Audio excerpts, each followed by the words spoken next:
VAYHIT2 is a pivotal phase 3 randomized placebo-controlled study evaluating combination Eltrombopag with Ianalumab, a novel anti-BAFF receptor monoclonal antibody, very potent inhibitor of B cells, inhibitor of B cell maturation, as well as a very potent depleter of B cells,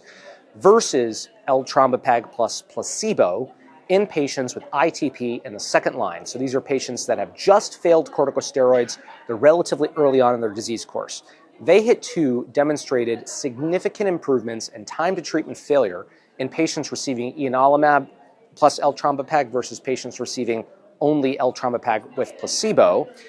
And two different doses of Ianalumab were evaluated, and the higher dose of Ianalumab also demonstrated a significant increase in sustained response at 6 months. Basically, this study, which was a very different way of evaluating new agents in ITP, a very bold way, if I may say so, which, kudos to the sponsor of the study, Novartis, for that,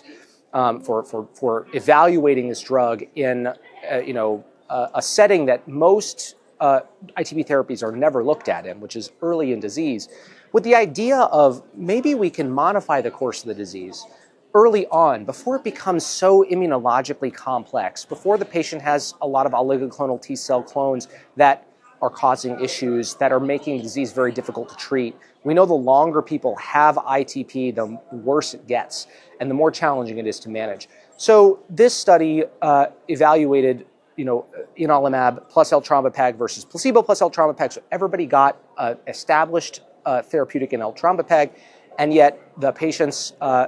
receiving Ianalumab did much better in terms of time to treatment failure after Eltrombopag tapers were done in the patients on the study. And it did that with no increase in the severity or frequency of infections, a really, really quite good side effect profile. It's given as 4 intravenous infusions once a month for 4 months. So not a huge burden for patients, and an opportunity for, at a minimum,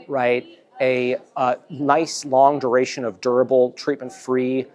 time where people don't have to be on any ITP therapy, but may also, and we'll find this with follow-up, may also actually induce some durable disease modification in ITP, which has been in many ways a holy grail in this disease.